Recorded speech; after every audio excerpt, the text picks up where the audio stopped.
Y bien, estamos ahora con Sigrid Bazán, es presidenta de la Federación de Estudiantes de la Universidad Católica. Sigrid, buenas noches, ¿qué tal? Buenas noches, gracias por la invitación.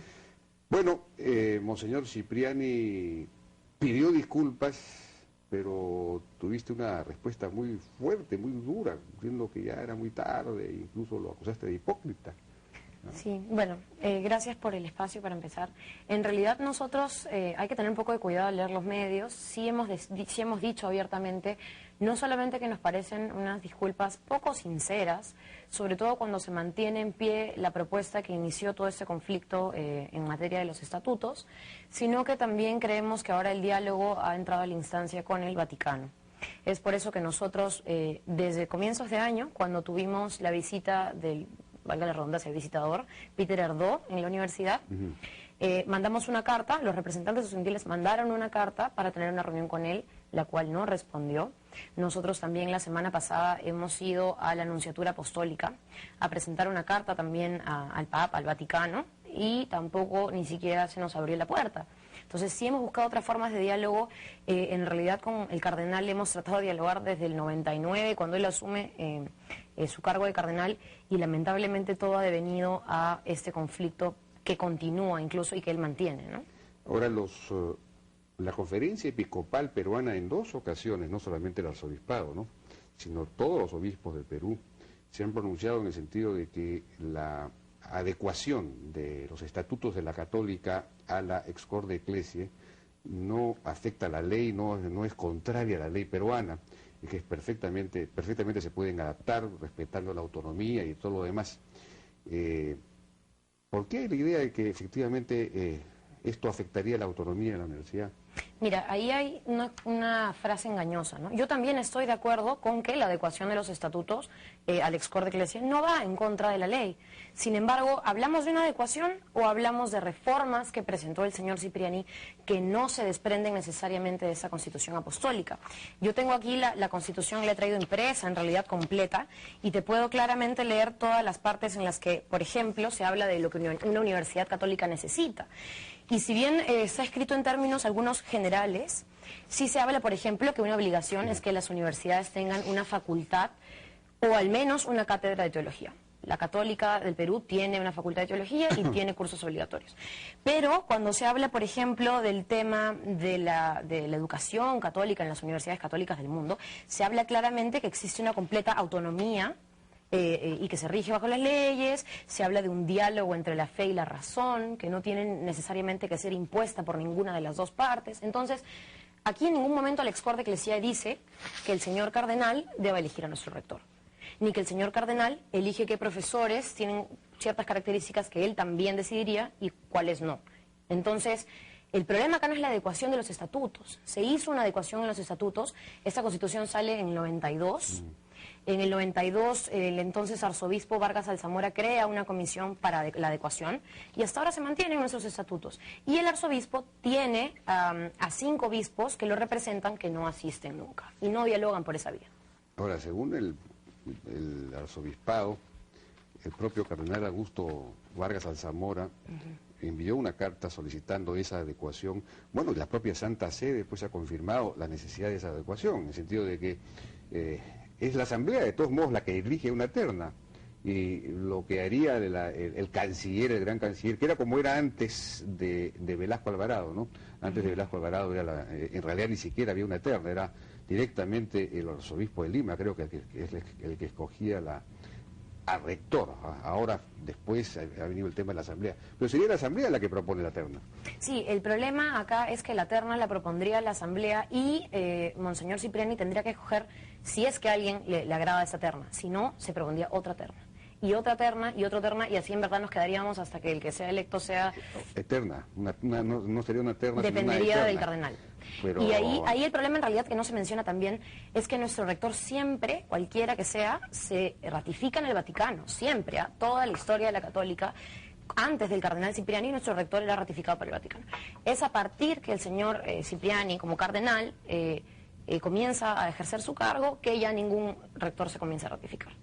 Entonces es ahí donde entra el problema, ¿no? El tema rector. Pero nosotros siempre... No, el asunto es el tema de la terna, esa es la adecuación que se está pidiendo. Claro, pero nosotros también cuestionamos esa adecuación cuando en realidad hay 5 obispos, que incluso podrían ascender en número o bueno, tener... pero digamos, la Universidad Católica pertenece, digamos, aquí, como decía el editorial del Comercio el día de ayer, hay un asunto que hay que discutir, que es el derecho que tiene la Iglesia a definir algunos temas.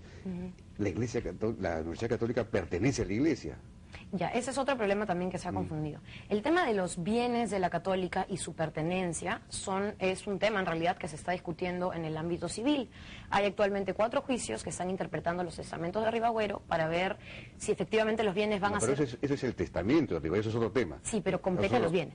El tema de los bienes y de quiénes son se ve ahí. Los bienes vinculados a Ribagüero, pero digamos, la pertenencia es quién fundó la Iglesia, de quién es la Iglesia, y eso está claramente establecido en todos los estatutos de fundación de la universidad. ¿Quién fundó, perdón, la universidad, no la Iglesia? Y no fue la Iglesia la que fundó la Católica.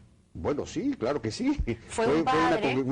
la Congregación Sagrados Corazones que pertenece a la Iglesia. Claro, no fue la congregación. Recordemos que fue el sacerdote Jorge Dintilac y fueron 5 laicos más que inscribieron los bienes a nombre de una asociación civil apenas se creó la figura en el Código Civil del 36. Pero fíjate, lo que ellos publican, lo que publica el arzobispado, recuerda los artículos del estatuto mismo de fundación, que son muy claros al respecto, y luego el Estatuto del año 56, que es los registros públicos, donde dice que la Universidad Católica del Perú se rige por los presentes estatutos en entera conformidad con las leyes de la Iglesia, en entera conformidad con las leyes de la Iglesia y las del Estado peruano, con absoluto acatamiento de las resoluciones de la Santa Sede, de la cual depende.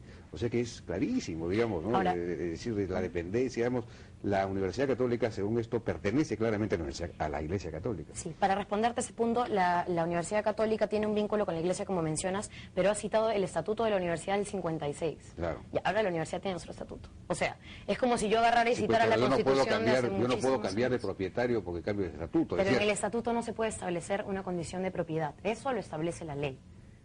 ¿La ley cómo va a establecer la propiedad?